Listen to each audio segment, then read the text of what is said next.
had to laugh when I started my study for this week's Torah portion. When I signed up for it, I was signing it up based on the date, like, oh, this is a good date for me, not on which Torah portion it is. So when I open it, it's like, here's what you do after you have a baby. I was like, wow, this feels really relevant to me right now for some reason. But ever since I was a little girl, I always thought this section of Leviticus was really cool. It's like a medical textbook. It's got detailed descriptions of how to diagnose and treat all the different things. I could hardly wait for somebody around me to have a sore so I could like look and see if it had white hair in it. I was very excited about it. And I and then as I grow up and I start studying more about different medical things, I've got Alan laughing back there, more about different medical things, you just see how much we have discovered scientifically that, oh, God knew what he was talking about. And it's something that my dad taught us a lot as we were growing up, was the creator of the universe knows how the universe works. So he's the best person to go to. He's got the science behind it.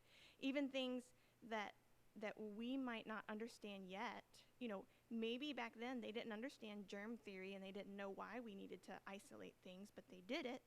Maybe there's some things now we still don't understand, like when it talks about how long you're supposed to wait after a boy is born versus a girl. I medically know the 6-week one, but I don't know why there's the 12-week one for the girl. I don't know it yet, but I can assume that the creator of the universe knows. We know that he made it. In Genesis 1:1, in the beginning, God created the heavens and the earth. Colossians 1:16, for by him all things were created in heaven and on earth, the seen and the unseen. Proverbs 13:19, by wisdom Adonai founded the earth, by understanding he established the heavens. Isaiah 42:5, thus says Adonai, God, who created the heavens and stretched them out, who spread out the earth and what comes from it, who gives breath to the people on it, and ruach to those who walk in it. Jeremiah 10:12, he made the earth by his power, established the world by his wisdom, stretched out the heaven by his understanding. Isn't this alone reason enough to follow his commands? Isn't the one who created everything the very best one to listen to? Yes. And the study of creation will always prove the wisdom of the Creator. This alone is a good reason to obey him. What are some other good reasons to obey him? Can we follow his commands just to please him, regardless of whether or not it makes scientific sense? Can we follow the command just to please him? Yes. What better way to show love for the one who loves us so much? 1 John 5:3 says, for this is the love of God, that we keep his commandments, and his commandments are not burdensome. Titus 2:14 says, he gave himself for us so that he might redeem us from every lawless deed, and so that he might purify for himself a chosen people, zealous for good deeds. 1 Peter 2:21, for you were called to this because Messiah suffered for you, leaving you an example that you might follow in his footsteps. Psalm 119:47, and I will delight myself in your commandments, which I love. John 15:4, you are my friends if you do what I command you. So we can obey God because we trust his wisdom, and we can obey him simply because we love him, the same way that I do certain things at my house because I love Garrett and know what he likes. Can we obey him simply because it is good?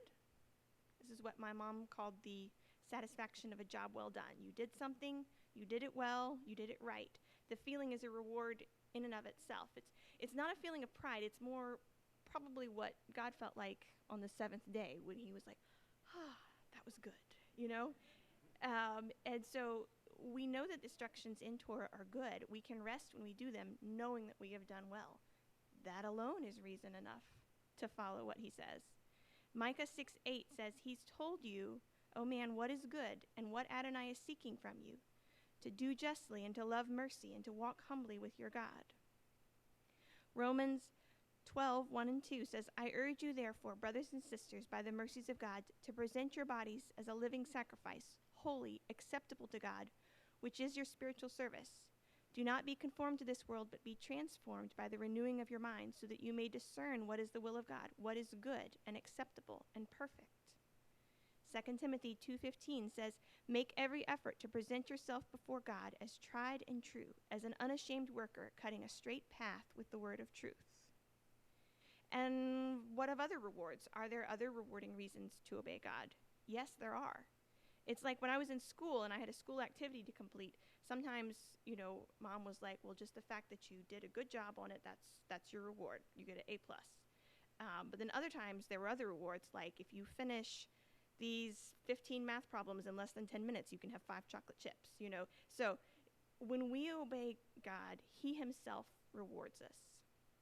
Yeshua said in Matthew, "Who then is the faithful and wise servant whom the master put in charge of his household to give them food at the proper time?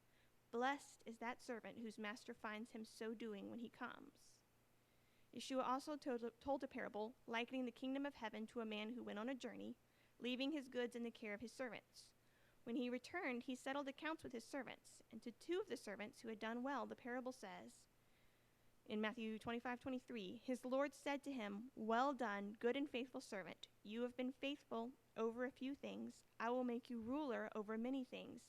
Enter into the joy of your Lord.'" 1 John 3:22 says, "And whatever we ask, we receive for him because we keep his commandments and do what is pleasing in his sight." Matthew 10:41 and 42 says, "He who receives a prophet in the name of a prophet shall receive a prophet's reward. And he who receives a tzaddik in the name of tzaddik shall receive a tzaddik's reward. And whoever gives to one of these little ones even a cup of cold water in the name of a disciple, amen, I tell you, he shall never lose his reward." Luke 6:35 says, "But love your enemies and do good and lend, expecting nothing in return. Then your reward will be great, and you will be sons of Elyon, for he is kind to the ungrateful, and evil ones." Matthew 6:1 says, "Beware of practicing your righteousness before others to be seen by them, otherwise you have no reward from your Father in heaven." And even in the 10 Commandments, we have a commandment with a promise. Exodus 20:12 says, "Honor your father and mother, so that your days may be long upon the land which Adonai your God is giving you." And so we see that God himself rewards those who keep his commandments and do what is pleasing in his sight. Not doing it in front of men so that they will reward you, but doing it before God, because he is the one who rewards you. So even in just this short time, we've seen that we should obey God because he's wise and trustworthy, our creator who knows more about this universe than we do. And we should obey him because we love him and want to please him. And we should obey him because we can then rest in a job well done when we do what he says is good. And we should obey him because he himself rewards those who follow him. Any one of those reasons alone would be enough. And yet there's even more reasons than just the 4 of these for following him. So I encourage you, as I close here, to live your life this week with these words to God from Psalm 119:35 on your lips. Psalm 119:35, "Help me walk in the path of your mitzvot, for I delight in it." Shabbat shalom.